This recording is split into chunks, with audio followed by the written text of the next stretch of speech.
Hey, Adam, I was this mental battle in your head. You Yeah. look at Waze and you see the time.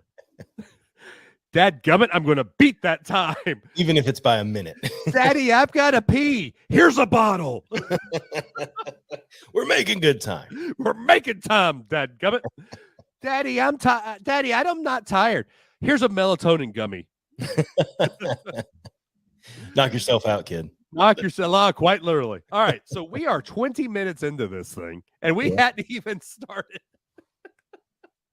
Technically, we have. This is our format, so this is y'all. Hey, we asked you on the page, what is your favorite style and way to take in this podcast? You said in overwhelming votes, Stream of Consciousness podcast, and here we go. Be careful what you wish for.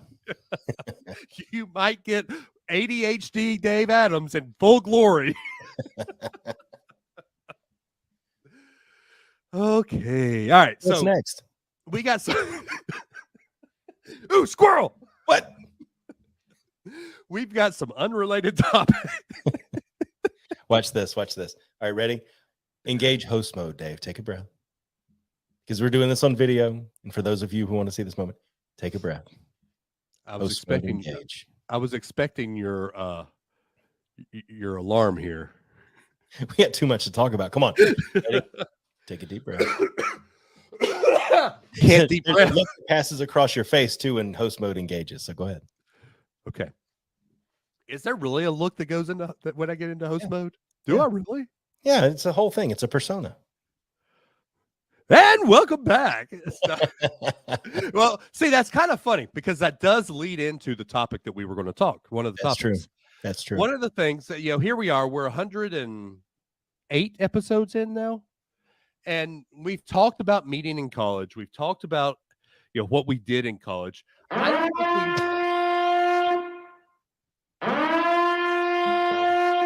you called it. You called it. I was just waiting for you to get rolling. I was just waiting for you to get rolling. So this one's going to be a twofer. This is sent. Don't forget this is on video. We're going to be sharing on Facebook, whatever you're scribbling there. What does that say? Oh, okay. Thank you, Dave. So this is a video daily double, I guess we'll call it, because I have a video to share, and it is a topic that, along with Chipotle and the bowl robot, I'm quite passionate and quite in agreement with this. And I think we as a audience and a podcast need to find a way to get behind this. So I'm going to share my screen so you can hear the audio. And if you're on Facebook, you can see it. The button actually says present. So I shall present this now. And I'm going to share the tab audio and go here and share.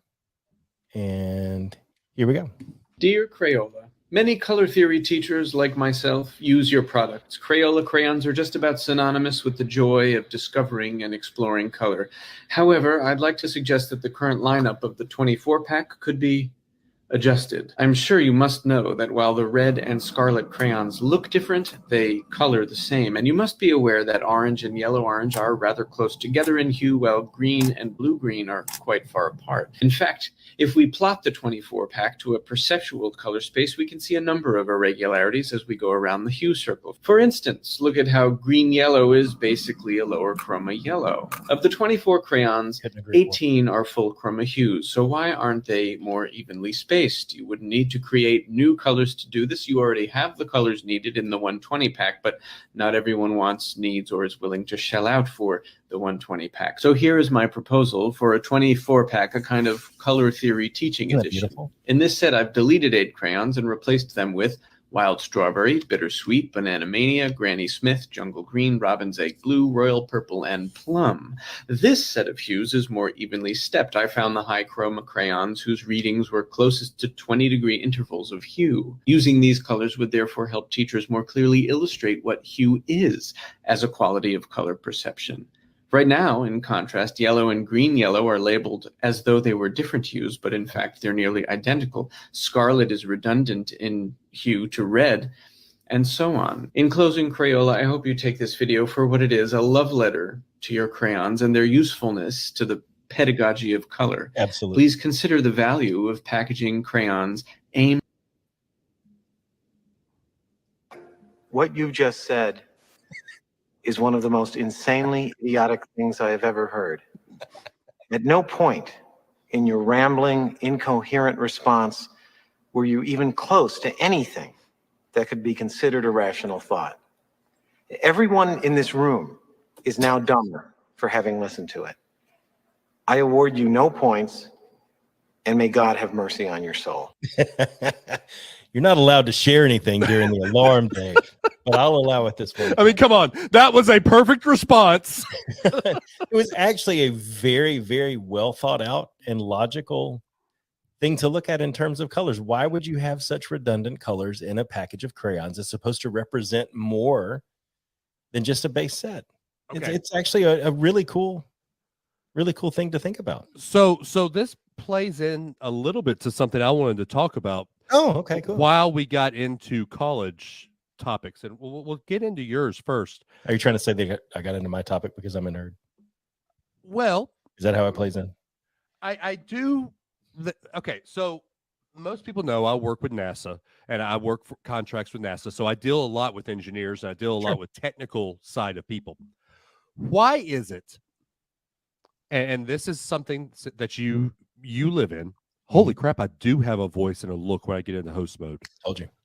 Holy crap. Okay, but why is it that engineers, while are the smartest people I know, on the whole, for the majority, this is not everybody, because I think you and a handful of other people I know are a good exception from the norm.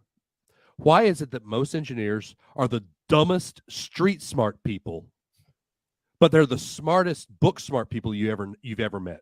So like, high IQ, low EQ, low emotional quotient.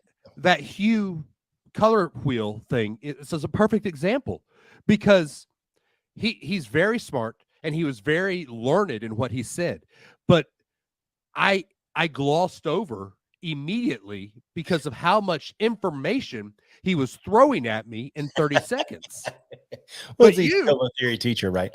Yeah. Right. But you, on the other hand, because of the way your brain thinks, you were like, oh my God, this is so awesome.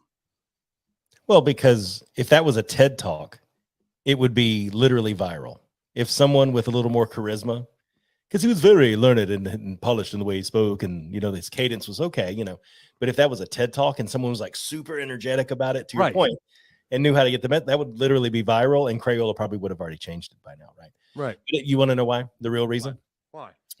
Because if I get the numbers right and the rocket goes up and nobody dies and it comes back down and everybody's safe, it doesn't matter how I share that information as long as it's correct. Right. But business requires me, because I don't have to technically follow your recommendation to increase profits. There's 100,000 other ways to do it. There's only one way to launch a rocket into space where everybody comes back safely. And so I don't need to put it in a PowerPoint presentation, and I don't need to do it in a TED Talk style, because I'm right. And that's why. Okay. But like but the smartest people, but they're the worst at talking to you. Yeah, why do they need to talk to you? There's only one way to launch. Because as a contracts person, as somebody who talks I'm a people person, dang it. I have to know what you're saying to tell my NASA procurement agent why we need the money to do it. Sure. So it's your job to synthesize the story, not the engineers. Which is also why I've one of my strengths, I've honestly been able to say, my best friend is an engineer by trade. My father was a math and physics major. So I speak languages very, very well. Sarcasm, English, Southern, and I am not fluent, but I speak a little bit of engineer. Sure. That's right. You pick it up over time, man. It's like anything else. Yeah, it's like actually. The L-237 space modulator, right? It's like a Marvin Martian, yeah. Right. So we've talked about us. We've talked about our time in college. We've never really got into why we picked the major we picked. So we talk, by trade, you are no longer an engineer, really. Well, I can talk about that. Yeah. So yeah. We'll Can I get a prop? Are you asking me to go first? Yeah, I'm asking you to go first. All right, hold one while I get a prop. If you want to fill, Yeah, I'll free. fill a little bit. Because I'm actually interested in how people pick their major. For me, and actually, I'll go first because mine's easy. I'll go first, Adam, because mine's very easy. Sure. It's going to be a quick.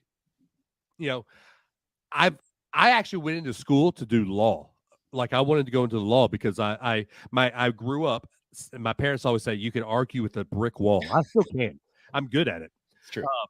But part of my passion, and I've always been told, make your passion your job, and you never go to work in a day in your life. My passion, of course, as you know, is sports and talking to people. Yeah.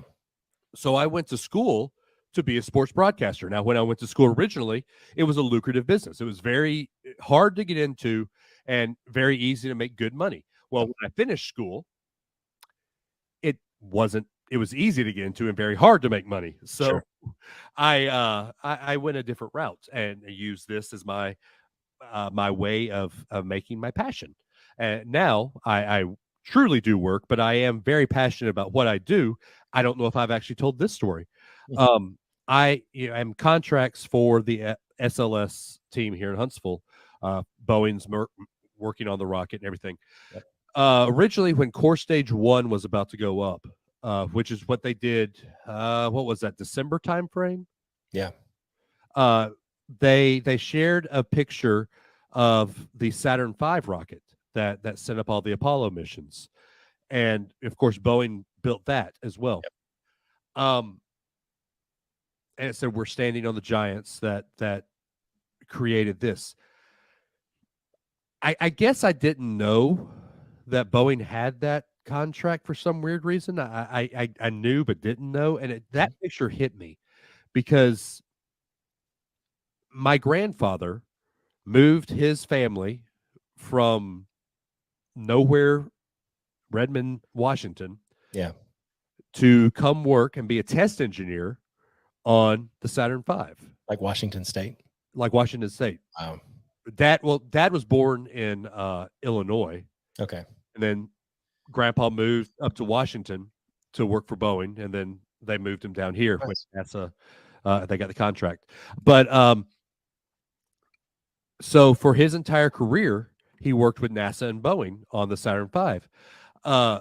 So in a very, very, very small way, I am standing on my grandfather's shoulders, continuing the legacy that Sure. started, that he moved his whole family down to Huntsville, and all because two people fell in love. Brad Paisley, you've got me. So if it wasn't for Saturn V, Mom and Dad wouldn't have met, and there wouldn't be any me. So it's just kind of a cool story. That's when I get very frustrated with my job, that's what keeps me going. Yeah, that's awesome. Yeah, it's good to have a reason, whatever it is. It is. Yeah. So there's my story. It's just because I like to talk to people, and except into it. They're just frustrated. Except engineers, they just frustrate people, frustrate the crap out of me. Yeah. All right, Adam. So how did you get into IE, imaginary engineering? Yeah, I went to a site program the summer before my senior year of high school. And it was a thing at Alabama in the engineering college where I actually got to stay in a dorm. You spent a few days. It's the one over I don't remember the name of it. Burke, Patey, no, Palmer. I think it was Palmer. The one across the street from Patey. No, it was the one over. It might have been Burke. It was over there by Burke. It was one of those over there. I can't remember. Parham. That's where Susie. Parham's the one where Susie lived. So yeah. So it was over there on that side of campus, regardless. And we stayed on campus, and went to little engineering to do little things like building bridges and who can build the crate that protects the egg the best. Those types of things. Right. But also toured each department so that you could see what all of the different engineering disciplines did and figure out what your major would be. And so I went in always thinking I would be an architect. So civil engineering, something along those lines would probably be what I did. And it was one of the first ones we toured. And I walked in, and the guys are talking about, the classes they take, statics and dynamics. And they're like over here, we're testing different mixes of concrete to see which has the greatest compression strength before it breaks. So we can build bridges. And I was like, no, that Bugs Bunny meme. He's like, Right. no. Yeah, No. That's not quite what I expected it to be. And then we saw aerospace and chemical and mechanical. And mechanical was kind of neat. They deal a lot with like engines and moving parts and things like that. Aerospace was really cool because, they deal with flight and space flight and things like that. And then the very last day, I'm like, man, maybe it's not engineering. We walk over to the industrial engineering department on the second floor of HM Comer, which has been gutted. Yes, it has. It looks nothing like it did. I was so sad. Anyway, The whole campus looks nothing like it did. it's true. And I walk past a bulletin board. It was theirs. We're walking into the area where they're going to do the presentation. And it says industrial engineers work in all kinds of industries. And one was theme parks. Right. So hello, gone to Disney several times and all of that. And so it piqued my interest. And the more they talked about it, it just resonated with me, talking about like efficiency and time studies and motion studies and looking at processes, right? I mean, if it floats your boat, right? Right. And it really, really did. And the more that I actually went through through the years, the more the statistics and analysis and learning Excel and a lot of that stuff, whether I've used the skills or not, it really got me excited. And so I'm so glad you learned Excel. Right. Keeps you from having to contact Microsoft, right? Yes, it does. But no, that's the prop that I got is this guy right here is the reason why I went into the major that I did. My Simba statue because of Disney. Right. And it worked out. And the cool thing about it is, I'm in IT now, and I went from IE to ticketing, from ticketing to operation systems integration, which is kind of a liaison between ops and tech, and then full on into tech. And one of the teams I have now revolves solely around taking a bunch of data from past outages and analyzing it to find trends, which is exactly what I went to school for. Oh. So it's all come full circle. And I get to spend all day in Excel. I get to spend all day in Tableau and cutting through data and building graphs. And I've built the coolest chart. I wish I could do it. I love it. Oh my gosh. It's my you are a opus. nerd. It's my magnum opus. I'll tweet to you like this. I showed it to my boss the other day and he said, we've been trying to find a way to show this in one view for 2 or 3 years now. How long did it take you to work on it? Well, it's highly manual. Like getting it to do it was a little bit of gymnastics, but like 3 weeks. But that was literally because I had to figure out how to make words pop up. Because Excel's not the friendliest. Like no, it's not. Make text boxes in PowerPoint, but I want the thing to spit out a graph I can just copy and paste. So most of it was that. But yeah, I actually got the idea from a book called Factfulness, which I'll save for another Adam's alarm to bore Dave segment, whatever we're going to call it. But yeah, it's neat. I get to actually do what I went to school for now, even though I'm in IT and have a couple of other different things that I focus on. So right. Well, that's cool, but I love it. Boring. So I always look at it like a toolbox, right? IE is a toolbox, and you can open up the toolbox and go work anywhere. And you can say, how can I apply what I know here? And so as I've moved, I've been able to use it a little bit everywhere. But right. Anyway, it is cool that you have that knowledge, but it's just so weird to me.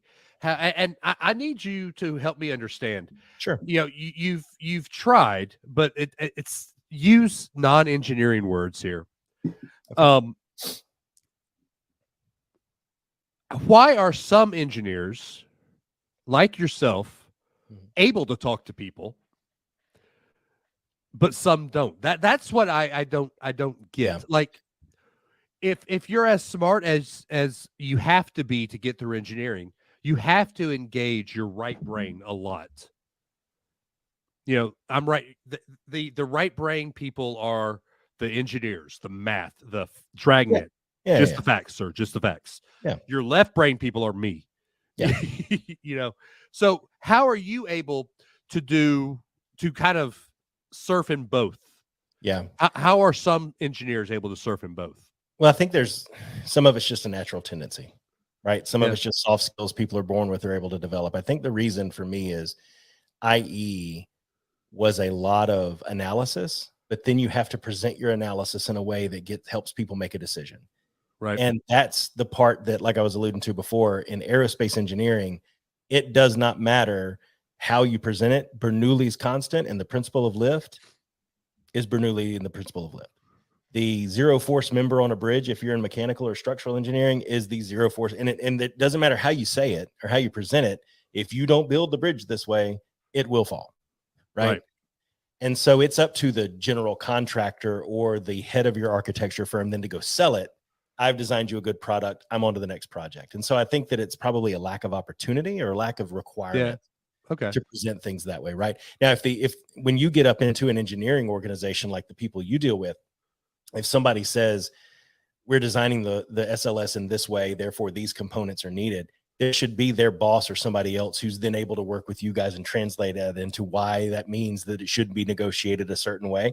Right. But that engineer's just like, I need this part. Right. Exactly. I do. And if I don't, it's not going to work. Right. Right. And so I think it's opportunities in the requirement is not there. Whereas for IE, a very core component, a lot of people go out of IE school and become business consultants, where they're hired for a period of time by a company to do efficiency studies, and you have to prove out your value. Right. And the only way you prove out your value is by presenting and showing results, right? Not just rocket go up, thumbs up, rocket came down, thumbs up, I'm good, right? Right. But, it's funny, though, because ever since I've known you, you've always been outgoing and personality driven. You've never been that engineer, except for when I tried to get you to go out and hang out and, no, I have to study Dave. I have to study. Calculus too. What do you expect, man? I have to sit here and look at my Britney Spears poster and study. That's not true at all.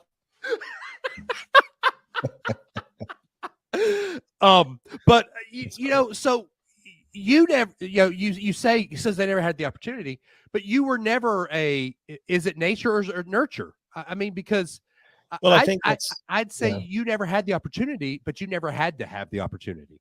I think that's why IE had such a pull to me, is it's not just go solve the problem and then share with somebody else what they need to go tell somebody. It was you do the analysis and the story and you have to then go share it. I think it aligns so well. Yeah. I went to MBA school and enjoyed that as well. Right. I think I could have probably been a business major and enjoyed it. It's just industrial engineering was that halfway point between the two, which nothing else can really solve, which is why it's a shame that they closed that school. Yeah. Well, Alabama. They just basically handed it over to Auburn and said, here, you run it for the whole state. Anyway, I'm not idiots. Not bitter at all. Okay. Segue time. This guy stinks. I'll have to say about the dean who closed it. Nameless on this show. Okay. Non-segue? I don't know. However you going to say non sequitur or whatever it is. Non sequitur. Yeah, that's the word I'm looking for. Non sequitur time. I tried to sound smart and it didn't work. We have a call to play. It's not a Virgil Ask a Question this week, but it is it's a long time listener, first time caller. And here we go. Gentlemen, it's TJ Fry from up near Chicago. Just listened to the most recent episode regarding the unfinished business on Leia remembering her mother. I've always theorized that she's remembering Senator Organa's wife, her stepmother, Jimmy Smith's wife, however you want to refer to it, and she did not realize she was adopted, which you alluded to. Just thought. Anyways, keep up the great work.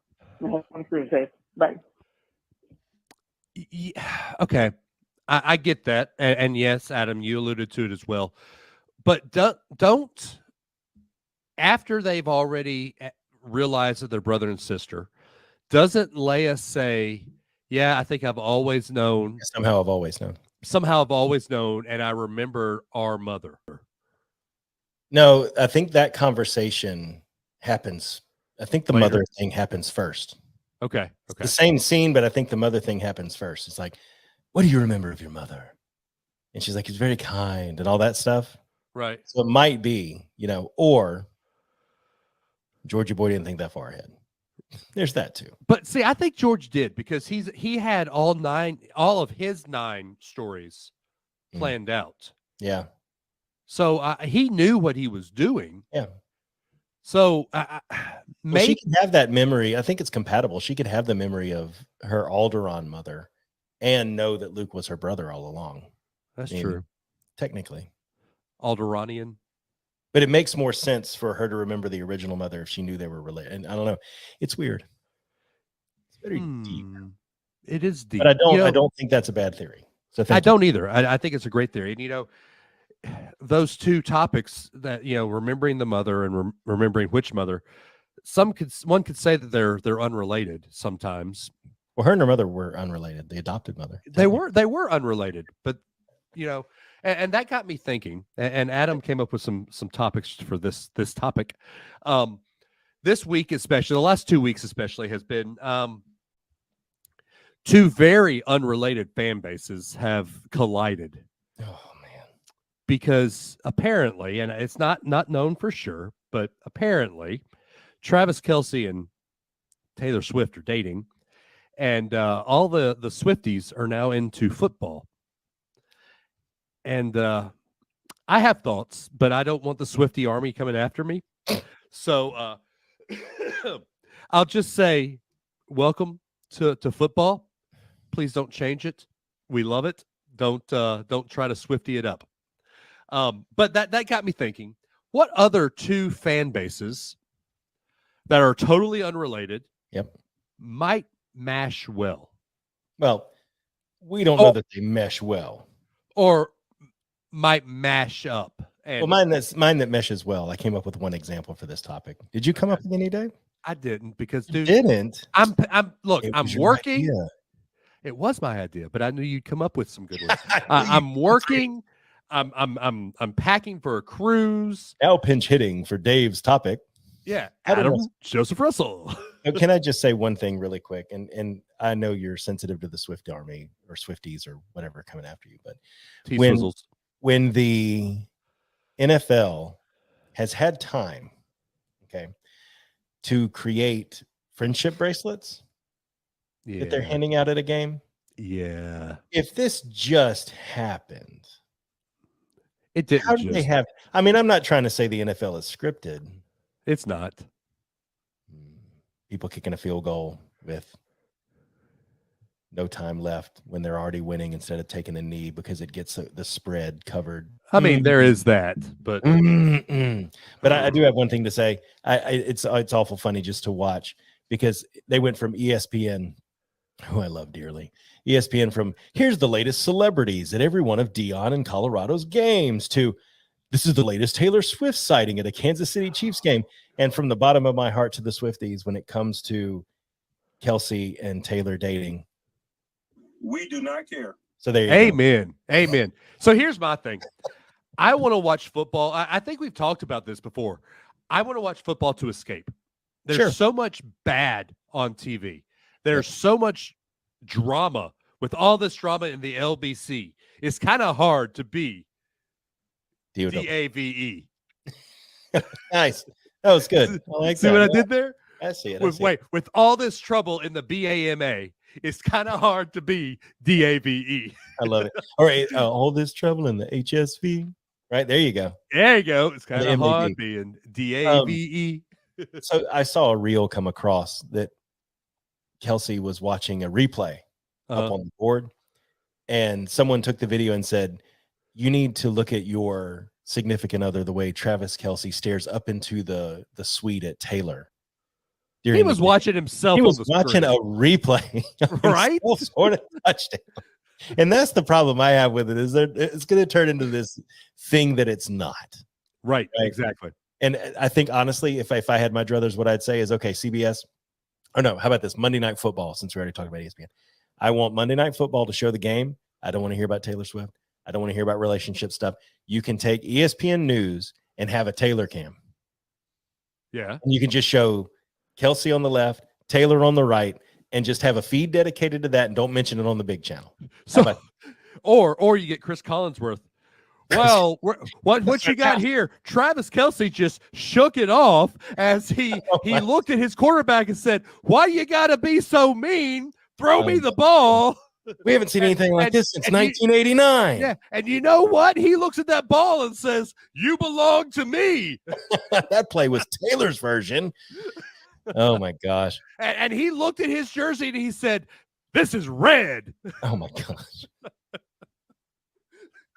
There's way too much there. Why is there so much of that there? That should not fit that well. Anyway. And Yes. he looked at the quarterback, and as he scored, looks back and says, "Look what you made me do." I do. One thing that has come out of this that's mildly amusing is the potential breakup songs. Oh, They have use you? football terms. Yes. It's like, because you know, went- if you pay Taylor You Swift, went through the break up, flag on the play. Have you seen Yeah. that one? you intercepted my heart, all Yeah. those different things. Oh my gosh. Because you know, if you date her, if you break up and doesn't go well, you're out there forever in a song. I know. man. Well, you know what's funny is I hope they play Nashville. And he's going to score a touchdown. He said, and he just sang "When You Think Tim McGraw." Oh my gosh. All right, so give me two other. All right, so I'm going to give you one that I actually saw online that I Okay. thought was pretty funny. So Grumpy Cat, the meme of the Siamese cat that always looks mad. And he passed away, And- I think. Oh, that's a shame. I'm so sorry. Sorry, have a moment. Okay. But putting him in random spots in Disney movies, like he's the one that you hold up in The Lion King. He's the Right. one that's on the rock with the wave crashing over in Little Mermaid. Those types of things where it's like the Lion King one I think stuck out to me. So that got me thinking. And I actually came up with one. The only one I came up with. The only one either of us came up with. Right. Actually turns into a game. Oh. And it, I think, adds to the sport that is involved in it. It involves the sport as well. Yes, that's Grumpy Cat. Such a sweetie. Such a sweetie. Anyway, so you ready for this? I think I am. Yes. My mashup is NASCAR, the National American Stock Car, or whatever it is. NASCAR. Okay. And word games like Scrabble or Boggle. So word files who love playing word games and NASCAR. Two things that are completely unrelated, because I would probably guess that most people, I don't want to generalize. You But and I are NASCAR fans, and we like Yeah. that stuff. And we like that stuff. That's true. I don't want to generalize, but I would say maybe half and half. Would Right. like or wouldn't like, right? So I would say it's probably more likely that people who are very passionate about word games don't watch NASCAR. So we want to bring them into the sport. We want to increase the viewership, increase the fan base. So 26 of the cars that start in the field have a letter on a big letter. They don't have a sponsor. Scrabble is the sponsor. And there's a big letter. You at the end of every X number of laps, you roll a 26-sided dice. If there could be. So we're such a- bringing in D&D as well. Oh, hang on, yeah, man. You roll a multi-sided dice, and whatever number it lands on, from that car back, and if it's towards the end, then you would go back up to the front. You get 10 letters, and you see for the next however many laps how many words you can make out of those letters. If they now check this out, hang on. If they automatically spell a word, the race is over. So it's like Quidditch, like we were talking about the golden stitch the other day. So it's like the golden stitch of NASCAR is if the 10 letters that come up because of that automatically spell a word, race is done. No more. It's over, Okay. right? So then you do that for several laps, and then you tally the scores for stage one of the race. Then at the beginning of stage two, one of those letters gets replaced with QU, like in Boggle, Ooh. the QU square. Then at the end of stage two, for stage three, you put a wild space in place of one of the letters, okay? And you do this, and then the person who ends up with the highest score at the end of the race gets to go down into victory lane. The race car comes in, they celebrate, they leave. Whoever wins gets to have their own little moment in victory lane that they were the word champion of the something. So who auto plays? 200. People in the crowd. You could have a home aspect to it. They just couldn't do the victory lane thing. All but anyway. 200-something thousand fans. You make an app for it. Yeah, you make an app for it. Okay. Okay. Make an I app could for it. get behind that. Word files and NASCAR, because you the thing that I like about it the most is not just bringing in new viewers, but it gives the stage component a purpose, because stages have no purpose in NASCAR. None whatsoever, except to make people drive more aggressively in the early laps, which is the dumbest reason to do that. That's Right, like right. pitch clock in baseball, bigger bases. People don't like watching our sport. Well, you know what? Maybe it's just not for everybody. Right, exactly. So there you go. I got one Let's for give you. the stages a purpose and bring letters into NASCAR. Done. All right, I thought of one. 24 pack of crayons and letters. That's I thought of one that actually would match me up perfectly. Ooh, If you mash these together, you get Dave. Uh-oh. You have a weekly television show, Mortal Kombat style, of Disney heroes and villains in pro wrestling matches. Oh my gosh. Like, So these, would these be animated or real people? You could choose. I will let the producer choose, because it could be both. You could do like the Toy Story football thing. Right, you could. Which animated. Yeah, you could do that and bring kids into pro wrestling, or you could do like they've just done with Ahsoka, and you could bring a cartoon into real life, and you have like a Mortal Kombat style tournament in an actual pro wrestling ring. But you're not thinking Mortal Kombat style tournament in the realm of like that old claymation celebrity death match. No. I'm thinking if you're going to do it, true wrestling, right? You take 1, 2, 3, and it's over. Okay. Right. Not dismemberment. Yeah, not dismemberment. So you've got Disney and wrestling fans mashed up. You know, you'd have Aladdin taking on Dr. Facilier, or yeah, you know what? I would watch that just to see, what do they call the little speech where they're talking with the microphone? Does that have a thing? I mean, that's a promo. A promo. Yeah. I want to see Hades do a promo. That would be just chef's kiss. Cool. Yeah. James Wood comes back to reprise the voice, and he's making all these dry jokes and stuff like that. Totally. Absolutely. Hades match. Let's see, who would Hades be matched up against? You have to do somebody that would be a good match. So it'd have to be a bigger hero. It's not Hercules. Hunchback. That's too obvious. Hunchback? Well, somebody has to match his wit. So maybe the genie. Oh, yeah. Genie versus Hades. And the genie. That'd be a good one. That'd be a good Two match. eternal beings. Locked in a cage. And that would be a Hell in a Cell match. 10,000 years in this ring will give you such a crick in the neck. See, that's a great one. And I thought of that on the fly. I love it. Let's one more. Let's get one more. Come on. All right. You said you had another one, right? No. Let's get one more wrestling match. I want to think about this. Okay. Okay. We gotta have the ladies. We have to have ladies wrestling. So you have. I do. You pick one, and I have one.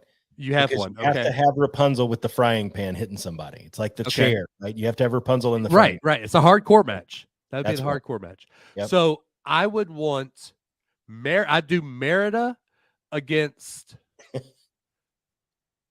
Actually, I would put Merida against Maleficent, because Maleficent has the dragon, but Merida has the bears with her brother. Could you do Merida and Rapunzel in a hardcore match where she has the bow and arrow and she has the frying pan? No, because they're two faces. What do you mean they're two faces? Face is a good guy. Why couldn't one of them do a turn? Because they're not. Disney would not allow that. They're both good guys.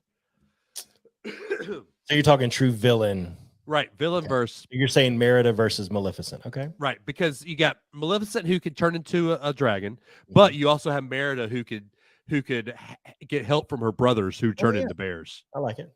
I like that. All right. So who would fight Rapunzel then? Rapunzel has the frying pan. This is the hardcore match. You need somebody that's got a prop of some sort that makes sense, that fits.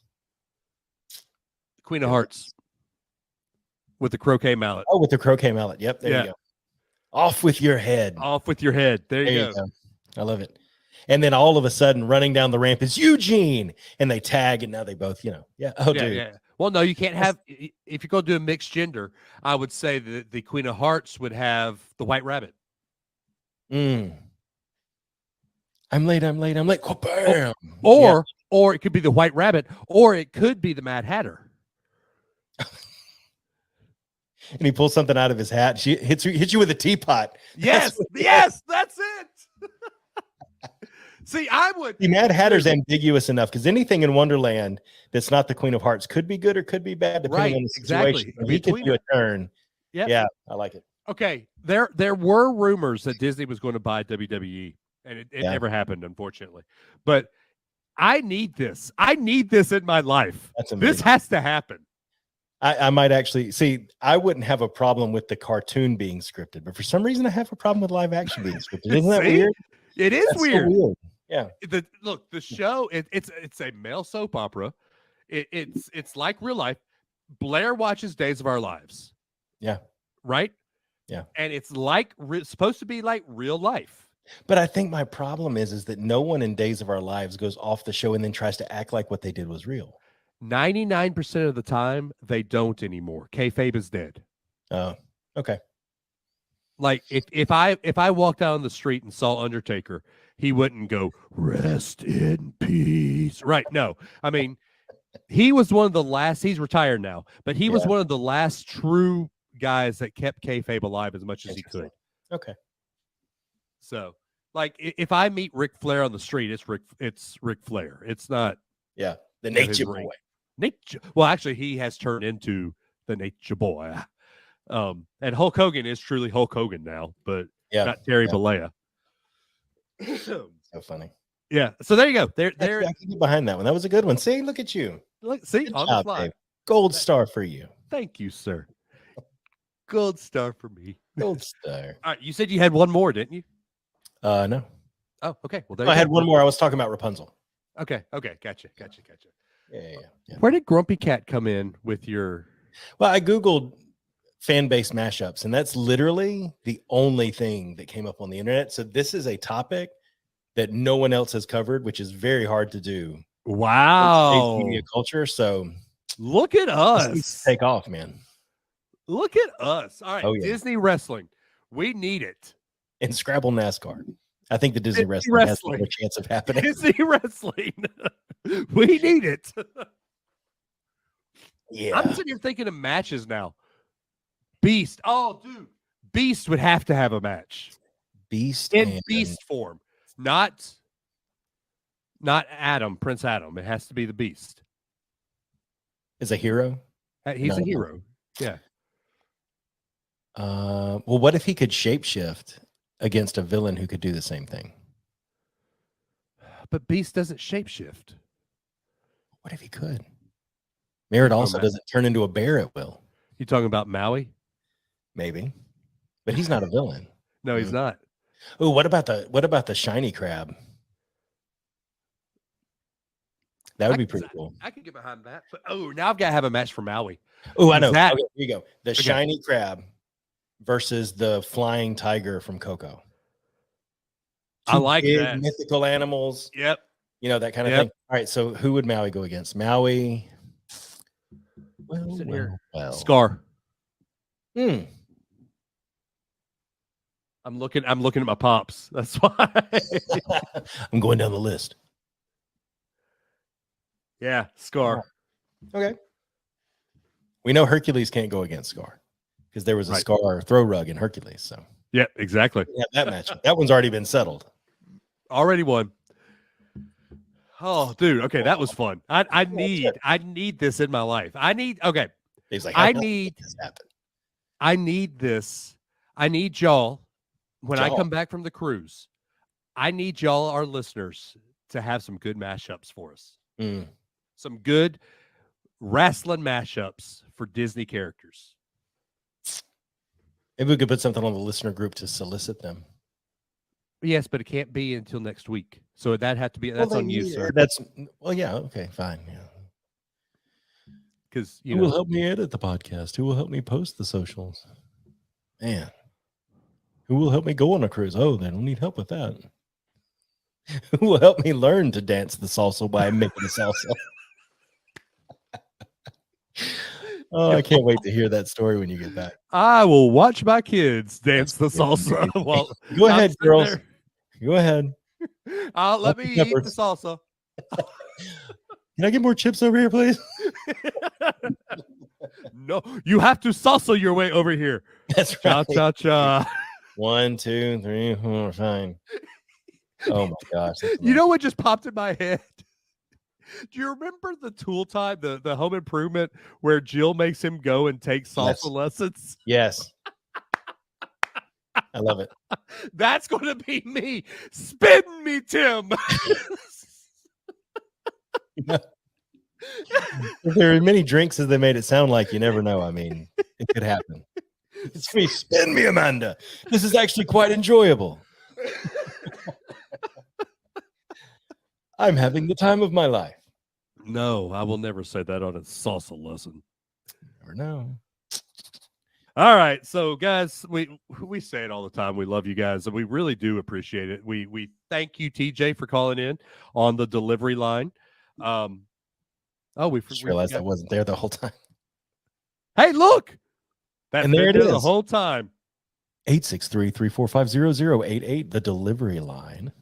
That is 863-345-0088. You can also join us on Facebook at the Unrelated at Birth listener group. We really have a good time in there. It's a lot of fun. Just everybody being goofy, being real. I think that's one reason I like this show. Because you said it earlier that I have a host persona, and I do kind of a little bit go into this,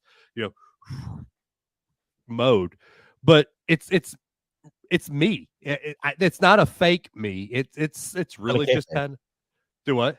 Not a kayfabe. It's not kayfabe. It's actually real life. Kayfabe's dead. Look at that. You're learning shoot. You've learned promo. You've learned work. You've learned kayfabe. Into a shoot. All the stuff. You worked yourself into a shoot. You might be. I'm going to turn you into a wrestling fan yet. If the Disney thing happens, there's a good chance that might happen, but we'll see. All right. But guys, we say it every week. We really do love you guys. We thank you so much for joining us. You lend us however long you want to lend us with your ear holes. And we just can't thank you guys enough. It does mean the world that, just some random guys, you tune in and listen to us. So thank y'all so much. Adam, take them home. Yeah. Thank you for listening to these two wild and crazy guys. Hot and crazy. Yeah, thank you, everybody. This show will be part of a Facebook premiere. Hopefully it goes well. That may be something we try in the future, because that was tied with live. So we'll see how this goes. We're going to try out some new stuff here coming up. Maybe a YouTube? Maybe. Live? Yeah. Maybe a YouTube. Maybe all of it together. Maybe. Yeah. So we'll see how it goes. Hopefully it was an enjoyable experience for all of you. And just remember out there, everybody, please, please, please, please choose kindness before anything else, especially right now. We kind of alluded to and joked about politics earlier. It's not something we bring up a lot on here, but please choose kindness. And no matter what your interaction is with anybody else politically or otherwise, that's the best way to go. And remember that we love you, but not as much as Jesus does. And we'll talk to you again next week or 2 weeks, whenever Dave gets back. Yeah, we'll figure it out. Yeah, sure.